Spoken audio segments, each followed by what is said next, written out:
सभ्यता का उल्टा चश्मा। बिट्टू बेटा, वहां मंदिर में देखो, वो है सरस्वती मां, विद्या की देवी। वो हम सब की मां है। उसको साक्षी मान के तुम्हारे मन में जो है वो प्लीज हमें बताओ।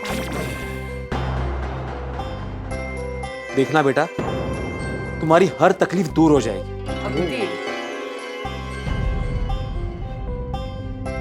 बोलो बिट्टू बेटा, देखो मां से कुछ नहीं छुपाते। हाँ, मैं बचपन से पढ़ाई में बहुत अच्छा था। हर एग्जाम में फर्स्ट आता था और बचपन से मेरा सपना था कि मैं डॉक्टर बनूं। जब कोरोना आया तो मुझे एहसास हुआ कि दुनिया में डॉक्टर्स की कितनी जरूरत है। इसलिए मैंने 12th के बाद डॉक्टर की पढ़ाई करने का डिसाइड किया। मैंने दिन रात जी जान लगाकर मेहनत की, पढ़ाई की। लेकिन जब एग्जाम की बारी आई तो मेरा जी घबराने लगा।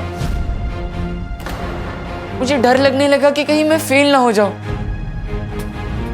कि कहीं मेरे अच्छे नंबर नहीं आए तो। इसलिए मैंने 1 साल का ड्रॉप लिया और सोचा मैं एक और साल जी जान लगाकर मेहनत करूंगा और फिर से परीक्षा दूंगा। लेकिन फिर जब परीक्षा की बारी आई तो मुझे अभी भी वही डर सताने लगा कि कहीं मैं फेल हो गया तो। इसलिए मैं घर से भागकर आ गया। अब मैं क्या करूं, मुझे कुछ समझ में नहीं आ रहा है। देखो बेटा, वो दरअसल उसकी मानसिक परिस्थिति होती है, उसकी कल्पना होती है, जिसे वो खुद ही जन्म देता है। दुनिया में किसी भी चीज से बिल्कुल डरना नहीं चाहिए। अगर तुम डर को हवा दोगे ना तो वो राक्षस बन जाएगा और तुम्हें ही खा जाएगा। मैंने बोला था ना बिट्टू को फेल होने का डर बैठ के। सही कह रही। हाँ बिट्टू बेटा, हमें हमेशा पॉजिटिव रहना चाहिए। सकारात्मक सोच से जिंदगी में नई ऊर्जा आती है, जिससे हमें आगे जाकर सफलता मिलती है। बिल्कुल। हाँ, और देख बेटा, हमें हार के डर से कभी भी लड़ना नहीं छोड़ना चाहिए। अगर हमारे स्वतंत्र सेनानी हार के डर से लड़ना छोड़ देते तो हमें ये आजाद हिंद मिलता है? नहीं, बिल्कुल नहीं बापूजी, बिल्कुल नहीं। और बेटा क्या है, डर है ना, वो एक वहम है। तुम्हें पता है, निडर लोगों से डर भी डरता है। इसलिए कभी डरना नहीं चाहिए बेटा। निडर बनो बेटा, निडर। ओ बिट्टू, मैंने एक गल समझ नहीं आ रही। अगर तूने अच्छे से पढ़ाई की थी तो तुझे फिर फेल होने का डर क्यों था? एग्जैक्टली। हाँ, वो शायद इसलिए छोड़ी क्योंकि बिट्टू ने जो भी पढ़ाई की है वो उसने सही तरीके से की है या नहीं, ये उसे बताने वाला कोई नहीं। टॉप पर रहने वाले को हमेशा नीचे गिरने का डर लगा रहता है। और स्कॉलर विद्यार्थी के साथ तो अक्सर ऐसा होता है, क्योंकि स्कॉलर विद्यार्थी से उसके शिक्षक, उसके घर वाले, उसके पड़ोसी, उसके रिश्तेदार हमेशा ज्यादा अपेक्षा रखते हैं और उन अपेक्षाओं का बोझ उसके मन में डर पैदा कर देता है।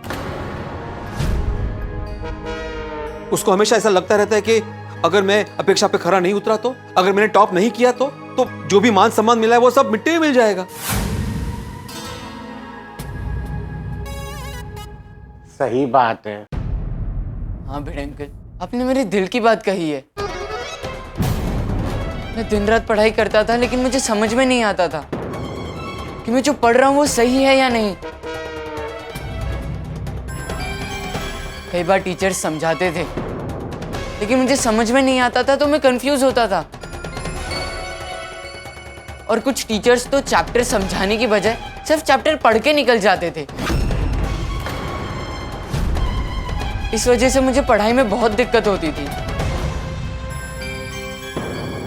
अरे तो तुम्हें ये प्रॉब्लम अपने टीचर्स को बतानी चाहिए। एक शिक्षक अपने विद्यार्थी को मदद करने के लिए हमेशा तैयार रहता है। अभी हमारे भिड़े को देखो, आधी रात को अपने विद्यार्थी को मदद करने के लिए तैयार रहता है। हाँ, लेकिन हमारे कॉलेज में ऐसा नहीं होता है अंकल। हमें टीचर सिर्फ कॉलेज के टाइम पर ही मिलते हैं। हम उन्हें बाद में फोन करके ये नहीं पूछ सकते कि ये सही है या गलत।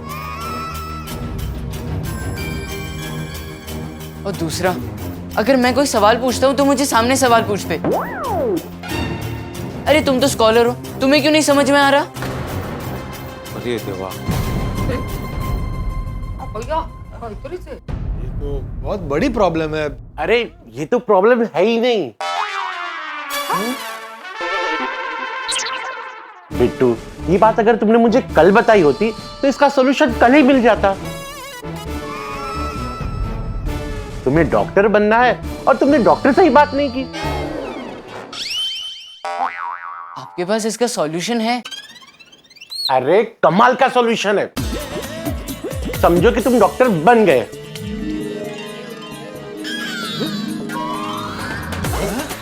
सुभाष, क्या सॉल्यूशन हंस? वो की सॉल्यूशन है। हाँ पापा, क्या क्या आप सब अभी रिलैक्स हो जाइए।